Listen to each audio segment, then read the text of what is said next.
banyarwandakazi inshuti bakunze burugabiza tubireba turabasuhuje. Turi kuwa 4 tariki 4 ukwezi kwa 3 umwaka wa 2021 mukaba mugiye gukurikirana ikiganiro biza tubireba tugaceceka. Ni ikiganiro mutegurirwa n'urubugabiza tubireba mukakigezwaho nanjye Jeanne Pomsene Moramusanga. Tubibutse ko iki kiganiro twagiteguye mu rwego rwo gushishikariza abanyarwanda gucika ku muco mubi wo kurebera no guceceka amahano n'andi makosa yose bikorwa mu muryango nyarwanda, cyane cyane ko twasanze uko kurebera no guceceka ari byo byatumye igihugu cyacu Rwanda kigwa mu kangaratete.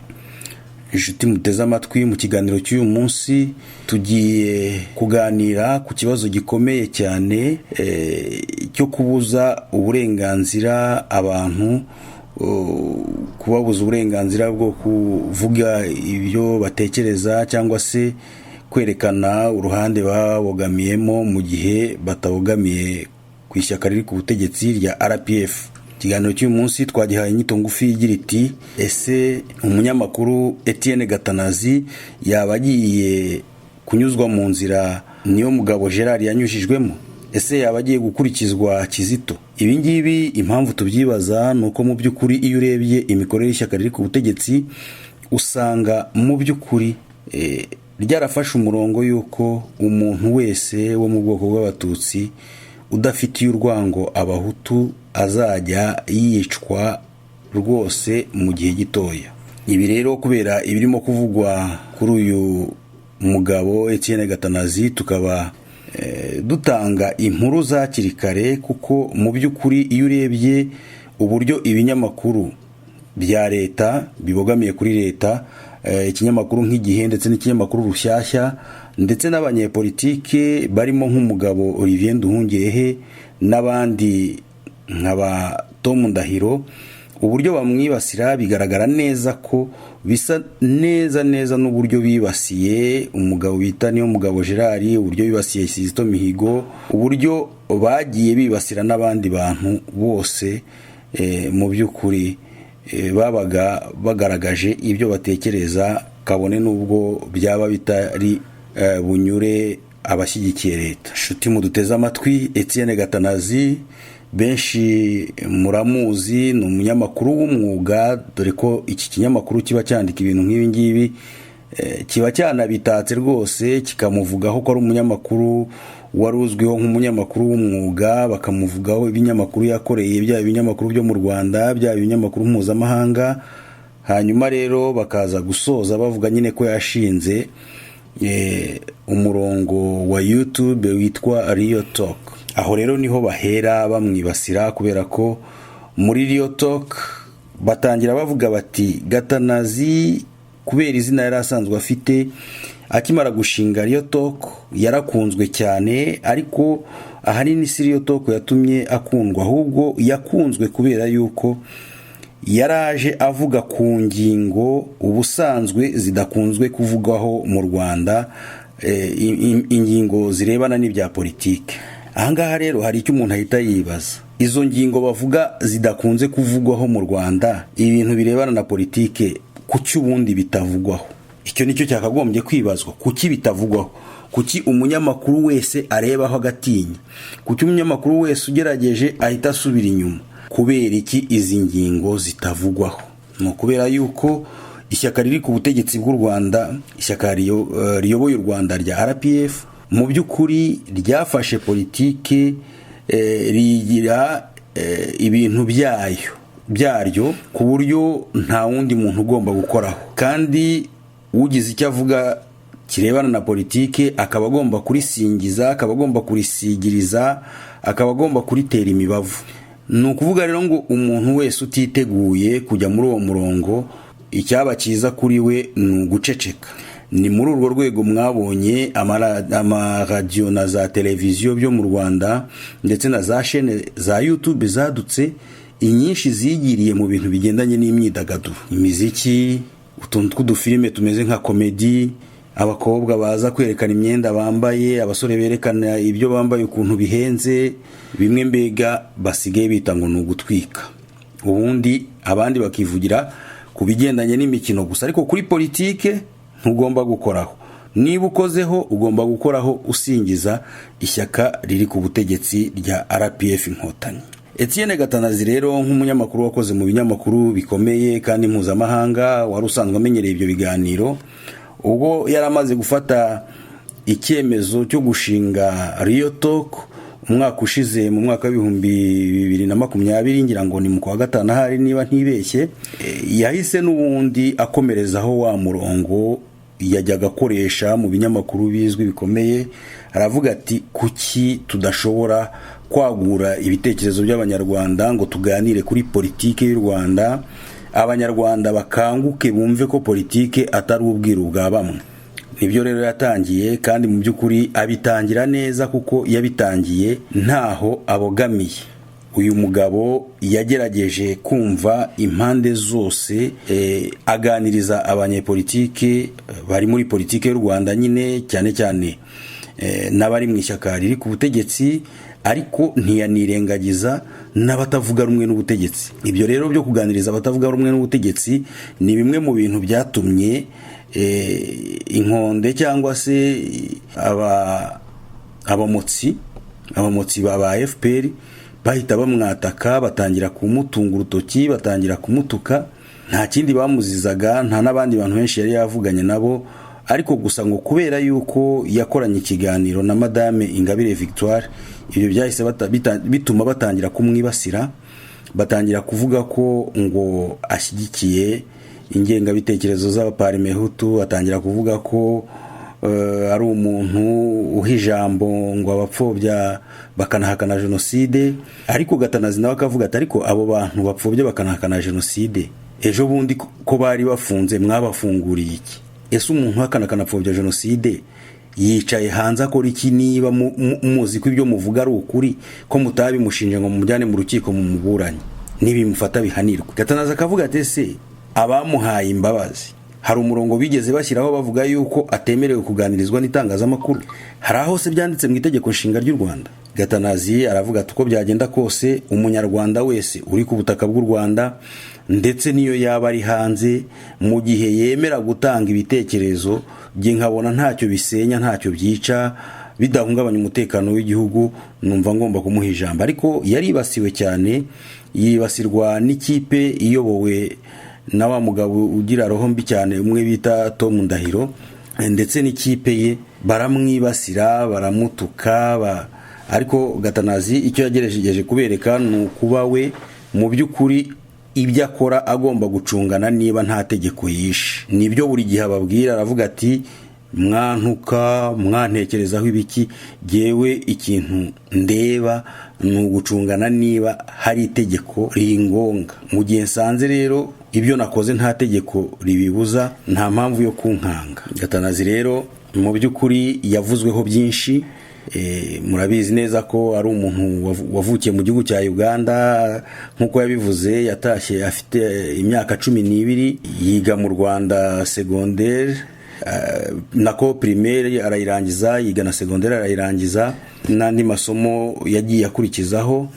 Hanyuma rero aza kwisanga mu itangazamakuru. Mu by'ukuri iyo ugiye kureba usanga nta kindi kintu bamuziza, kuko ntabwo ari we munyamakuru wenyine umaze kuganira na Ingabire. Oya, hari abanyamakuru benshi bamaze kuganira na Ingabire, wenda nabo babavugaho, ariko ukumva biroroshye cyane. Ariko iyo bigeze kuri Gatanazi ubona bifite imbaraga cyane. Nta yindi mpamvu rero nuko umurongo wa FPR, nuko umuntu wese wo mu bwoko bw'abatutsi ushatse kutabona kimwe nayo abantu bo mu bwoko bw'abahutu ngo abange yumve ko ari ibicibwa, yumve ko atagomba kuvugana nabo, ni ukuvuga ngo uwo nguwo bashobora kumugirira nabi byihuse cyane. Kuko FPR hari n'abakunda kuvuga ngo ariko ngo ikorana ngo n'abantu b'abahutu, bakavugamo barwarakabije bati n'abantu bakoze jenoside twarabakiriye. Ibintu nk'ibyo nyine barakiriwe, ariko impamvu bakiriwe nuko nyine bemeye kuba ibikoresho, kandi bakaba nk'ibyapa FPR nayo yereka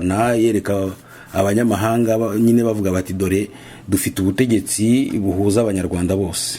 Etienne Gatanazi rero abaye muri urwo rugamba igihe kinini, bamufatanyije n'umunyamakuru w'Umubavu TV, ngira ngo yitwa Theonest sinzi, Nsengimana Theoneste sindyibuka neza, babafatanyirije hamwe babashyira hamwe na Karasira, babatuka ibitutsi byinshi, ariko Etienne Gatanazi ntiyigeze acika intege. Muri iyi weekend ishize rero hari abantu bateguye imyigaragambyo online, imyigaragambyo yo kwigaragambiriza umudamu bita Idamange Iryamugwiza Yvonne.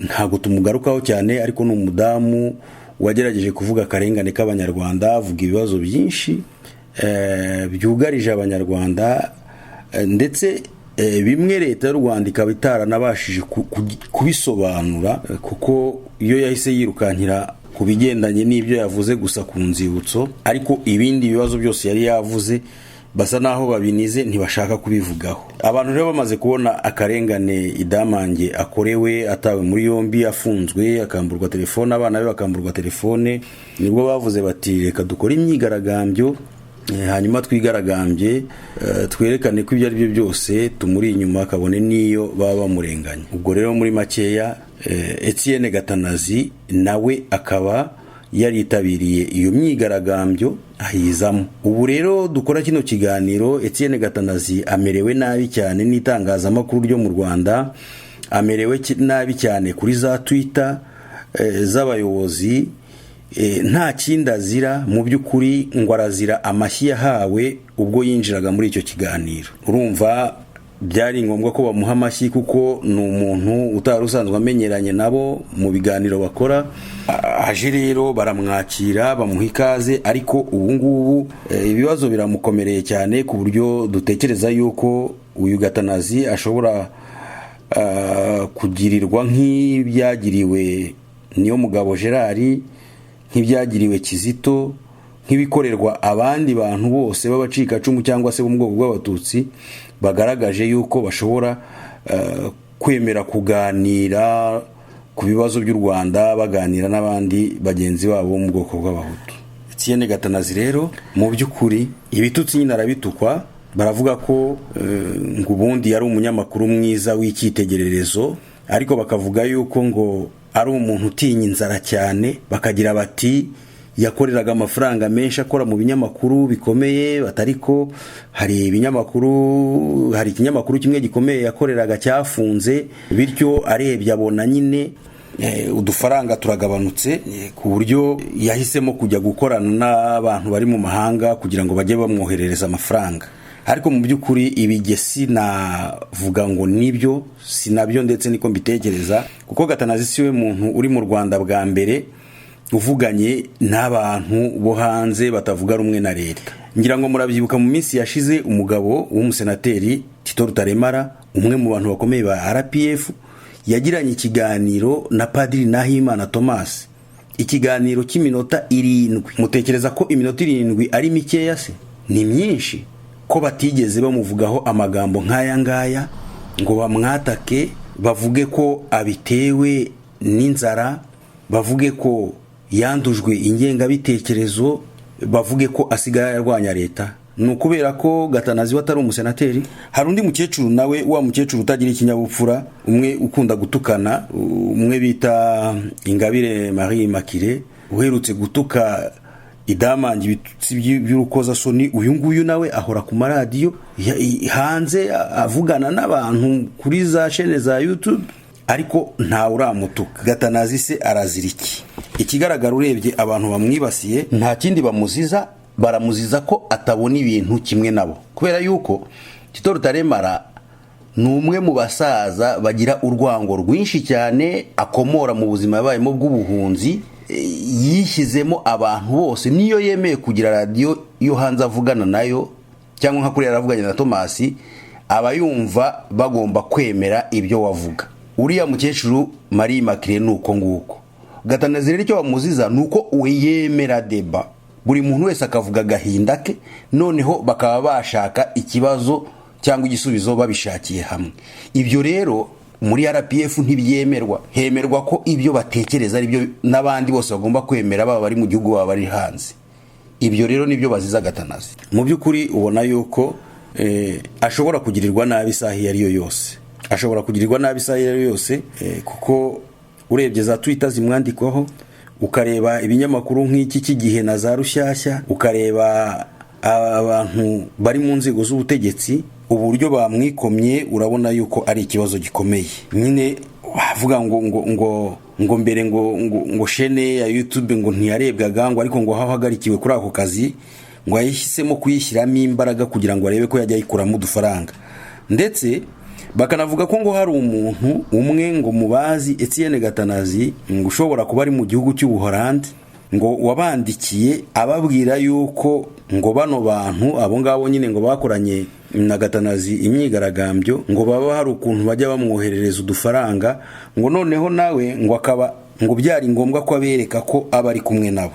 Ibyo rero mu by'ukuri ukabona yuko ari ibintu byo gusebanya, kuko niba abantu boherereza umuntu amafaranga bayacisha mu kise, abayamwoherereza byaba bigaragara, kandi bashobora no kuyamwoherereza mu buzima busanzwe. Icyaha se kiri hehe? Icyaha kiri hehe ko araho abantu bahera bagambanira abandi, abantu bahera bica abandi? Impamvu mbabwira ngo ibi bintu nuko byitondera mu by'ukuri nuko ibi bundi babyita gutunga gatoki. Hakariya hakaba hari umwicanyi uri gushaka umuntu yica, noneho atari yamubona, wowe wamubonye ugatunga urutoki. Ibi binyamakuru n'aba bandika kuri za Twitter barimo ba Olivier Nduhungirehe n'abandi, icyo bakora ni ugutunga urutoki kugira ngo wamwicanyi wica abantu batamushyigikiye agire gute ababone abice. Ibi rero akaba ari ikibazo cyo kurwanya cyane. Ikinyamakuru Igihe mu nyandiko zacyo kiragaragaza ko cyatewe agahinda cyane ngo no kuba ngo Etienne Gatanazi yaragaragaje ko ngo abogamiye kuri bariya bari mu myigaragambyo.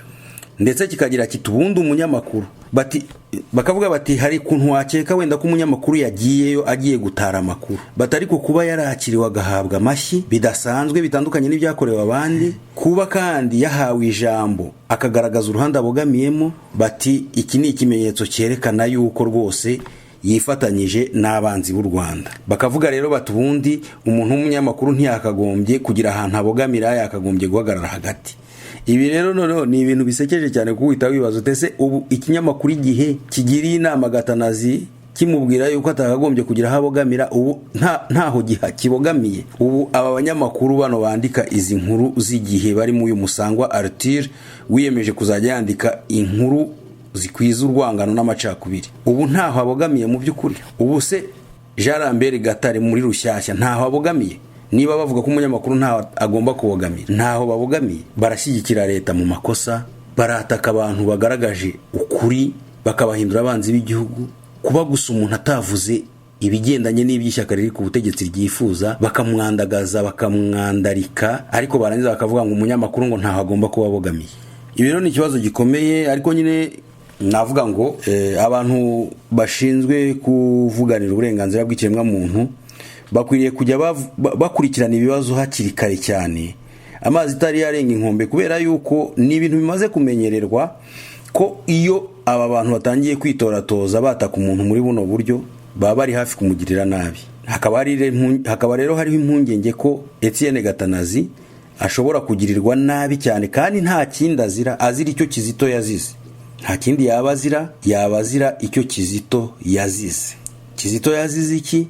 Yazize ko yifuzaga ubwiyunge nyabwiyunge budashingiye ku magambo gusa, yazize ko yifuzaga ubutabera butabogamye, yazize ko yifuzaga ko abanyarwanda bose babana mu mahoro.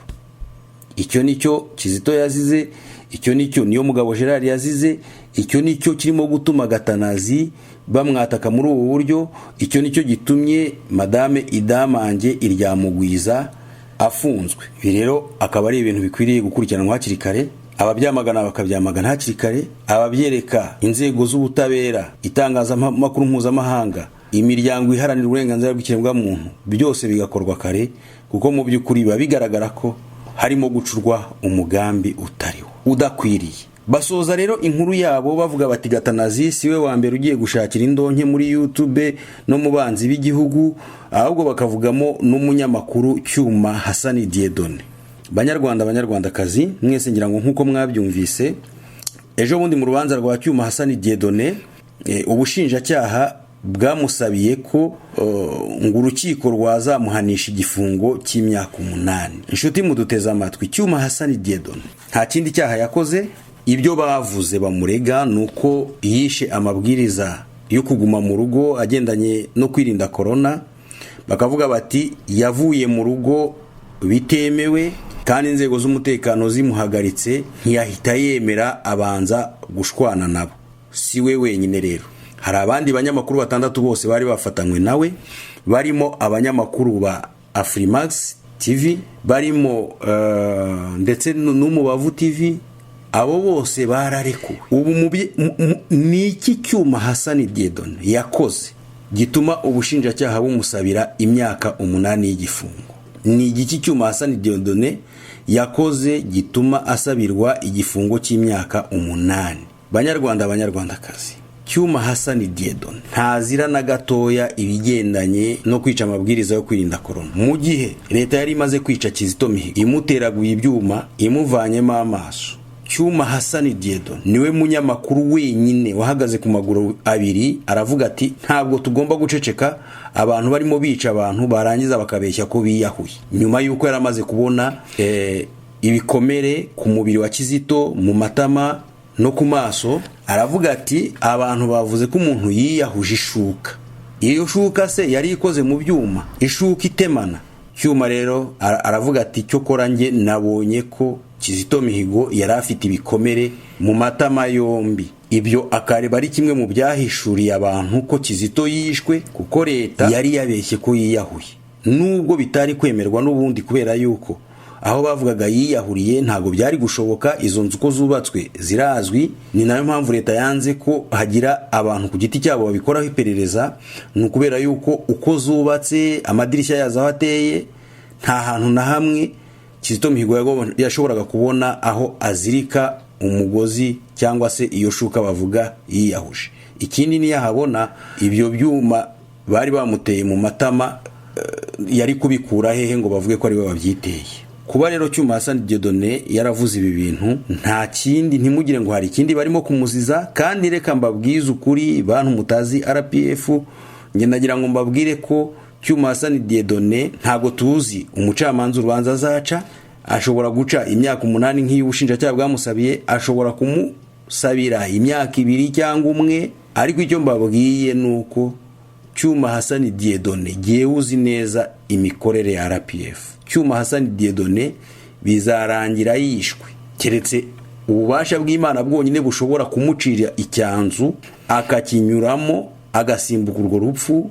Ariko muri gahunda ya RPF ntabwo wayikorera ikintu nka kiriya, ntiwayishyira ku karubanda bene kare akageni ngo izakwihorere.